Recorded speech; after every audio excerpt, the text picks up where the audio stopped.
What's going on, everybody? Welcome to another brand new installment of Renegades Reviews, exclusively here as always on the Casa D18 Studios channel. I, of course, am your host, the Renegade JJ Williams, and today we're going to take a look at, from 1977, The Rescuers, featuring the voice talents of Bob Newhart, Ava Gabor, Geraldine Page, Michelle Stacy, Pat Buttram, George Lindsay, and John Fiedler. What's going on, everybody? Thank you for joining me here once again for another brand new installment of Renegades Reviews. And as I said during the intro, today we're going to discuss The Rescuers. Now, I gave you the little spoiler yesterday, but prior to watching it to review, I had never seen this film before. I had heard about The Rescuers, and I kind of knew the characters of Bernard and Miss Bianca, but I had never actually seen the film before. So let's get right into this one, shall we, and see what I think. Our movie opens in an abandoned riverboat in Devil's Bayou, Louisiana, where a young orphan named Penny drops a message into a bottle, which contains a plea for help, into the river. The bottle washes up in New York City, where it is found by the Rescue Aid Society, an international mouse organization housed inside of the United Nations. The Hungarian representative, Miss Bianca, volunteers to accept the case and chooses Bernard, a stammering janitor, as her co-agent for the mission. The two mice go and visit the Morningside orphanage where Penny had lived, where they meet an old cat by the name of Rufus. Rufus tells Bernard and Miss Bianca about a woman named Madame Medusa, who once had tried to take Penny into her car and may have actually succeeded in abducting Penny this time. The mice travel to Medusa's pawn shop and discover that she and her partner, Mr. Snoops, are on a quest to find the world's largest diamond, the Devil's Eye. The mice learn that Medusa and Mr. Snoops are currently at the Devil's Bayou with Penny, whom they have indeed successfully kidnapped and placed under the guard of two trained crocodiles, Brutus and Nero. With the help of an albatross named Orville and a dragonfly named Evinrude, the mice follow Medusa to the bayou.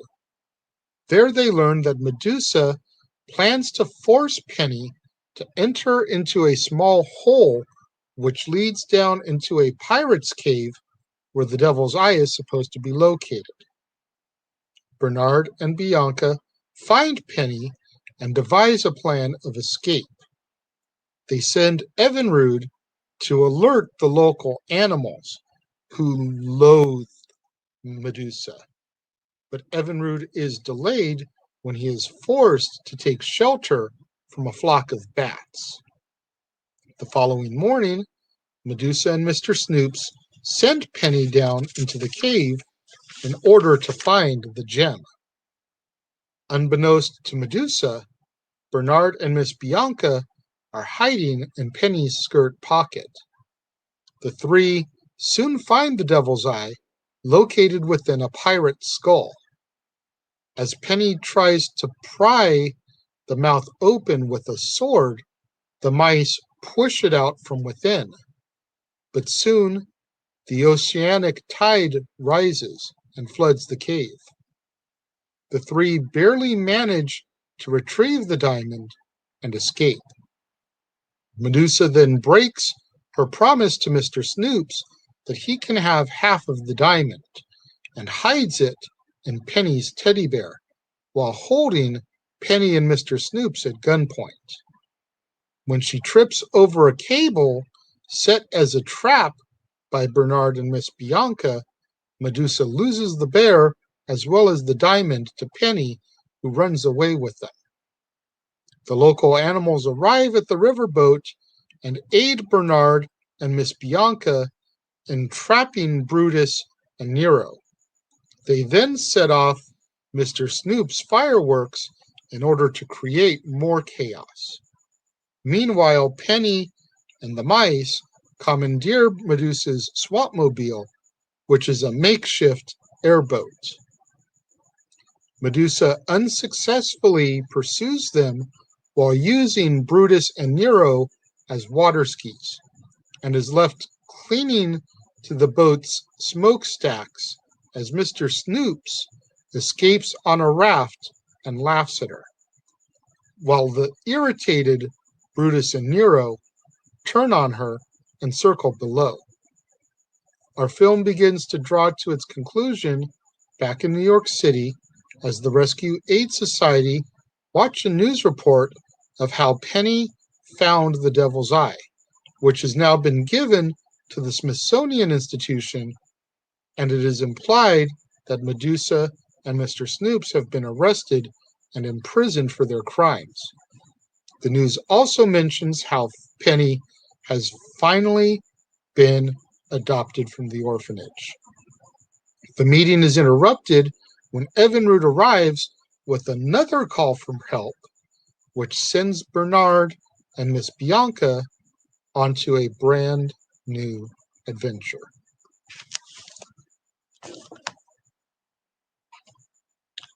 Now, I'm not really sure why I hadn't seen this film before, but it had its moments for me. I think that's the best way to fairly describe it. There were moments when I was bored by the story, and there were moments when I was entertained by the story. I thought Madame Medusa was a decent enough villain. She really kind of resembled Miss Hannigan a little bit to me from Annie, especially when you factor in the fact that Penny is an orphan. But she very much, in my imagery and what I was seeing, made me think of Carol Burnett's Miss Hannigan from the, I want to say it's 1982 film version of Annie. But she was a decent enough villain. The songs weren't memorable. That much I can definitely say. The voice talents, Bob Newhart, I've never been a huge fan of the Bob Newhart show or Newhart later on. His voice just seemed very flat to me, though. Very little emotion evoked in the character of Bernard. Ava Gabor sounded like Ava Gabor do, whether you've seen her on Green Acres in the day, or if you've seen the Aristocats where she played Duchess. Ava Gabor was Ava Gabor was Ava Gabor. Very, very hoity-toity, very upper class, high society sounding for Miss Bianca. I definitely feel like it fit the character that she was going for, but without any kind of emotion being evoked by Bob Newhart and Bernard, the pairing just kind of really seemed to fall flat for me. For those of you out there that really enjoy The Rescuers, let me know what it is about it that you enjoy. If you're watching the premiere, tell me over here.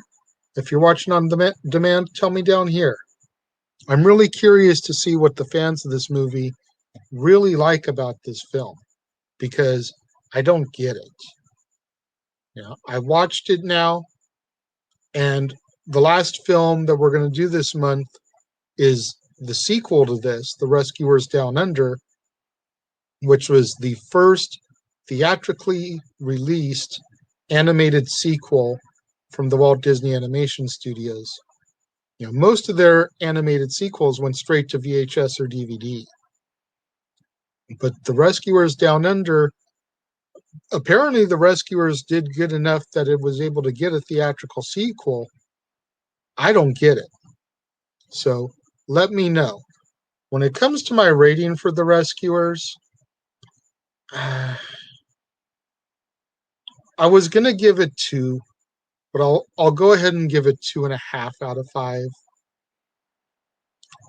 Just now that I've seen it, I don't think it's the type of movie that I'm going to sit down and really watch again.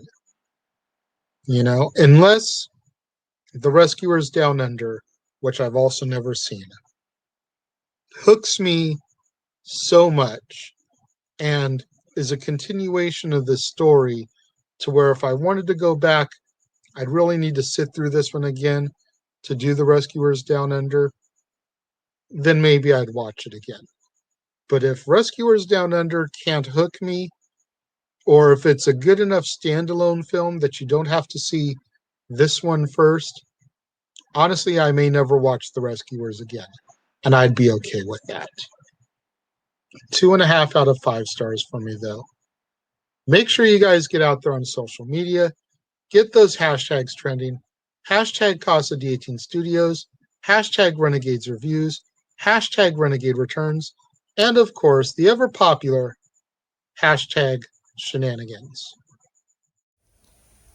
We interrupt this episode of Renegades Reviews for an important announcement about merchandising. Merchandising? What's that? Merchandising. Come, I'll show you. Merchandising, where the real money's made. Make sure you go over to teespring.com/stores/Jeff Meacham Network for all the t-shirts you see here from the West Coast professor, Jeff Meacham himself. You can get shirts for the Jeff Meacham Network, Talk Wrestling, as well as the red and gold Meachamania shirts. And while you're there, don't forget to get your shirts of the Casa D18 Studios Brotherhood, the Dads on Wrestling shirt, the Renegade J.J. Williams, Statboy Sports Bar, and the hashtag Statboy Approved shirt. Make sure you go over to teespring.com/stores/Jeff Meacham Network and score your shirts today. Make sure you guys get out there. Do what that commercial just told you. Go to teespring.com/stores/Jeff Meacham Network for all the official merchandise of the Casa D18 Studios Brotherhood. Get you your Renegade J.J. Williams shirt, Dad's Not Always on Wrestling, Statboy Sports Bar, hashtag Statboy Approved, hashtag Shenanigans. Get you your official merchandise for the Jeff Meacham Network. 3 different designs of the Jeff Meacham Network logo for you to choose from, along with Talk Wrestling, Meachamania, and more. And hey, it's summertime. It's hot out there. It's been triple digits out where I am lately. So if you want yourself a nice tank top for the summer days and those hotter summer nights, Meachamania and the Renegade J.J. Williams, both available in tank top form. Get out there, support us. While you're supporting, do what that ticker tells you. If you enjoy my content and everything that I bring to you guys on a daily basis right here on the Casa D18 Studios channel, go to that PayPal link, send me a donation. Or go to that link tree, purchase something off my Amazon movie wish list. Either way, greatly appreciate whatever you guys can do to continue and help support me. Keep in mind, I'm not monetized at this time. So the only way that I'm going to make any money off doing these videos right now is if you guys go to that PayPal link and send me a little cash donation. Or go to that link tree, find the link for my Amazon movie wish list, and purchase something off of there. If you guys get a movie off my wish list, when I receive it and I open it live on Renegade Recap, then I will give you guys a shout out. Likewise, when I work it into my feature theme for the month and can actually review it, give you guys another shout out right then and there. So make sure you guys get out there if you enjoy my content and support. Tomorrow, right back here on the Casa D18 Studios channel, make sure you tune in for another brand new installment of Renegades Reviews as I take a look at, from 1981, The Fox and the Hound, featuring the voice talents of Mickey Rooney, Kurt Russell, Pearl Bailey, Jack Albertson, Sandy Duncan, Pat Buttram, John Fiedler, Paul Winchell, Corey Feldman, and Keith Mitchell better known as Keith Coogan. You're not going to want to miss out tomorrow, right here on the Casa D18 Studios channel, when I discuss 1981's The Fox and the Hound, another film from the Bronze Age, the Dark Ages of the Walt Disney Animation Studios. All my loyal viewers out there that have tuned in watching the premiere, leaving your comments over here, thank you very much. I greatly appreciate you guys. All my loyal viewers tuned in on demand, watching later in the day, leave your comments down here. Once again, thank you very much. I greatly appreciate you guys. I appreciate each and every one of my loyal viewers who tune in on a daily basis, checking out my content. Thank you guys very much. I appreciate you guys, and I will see you guys next time.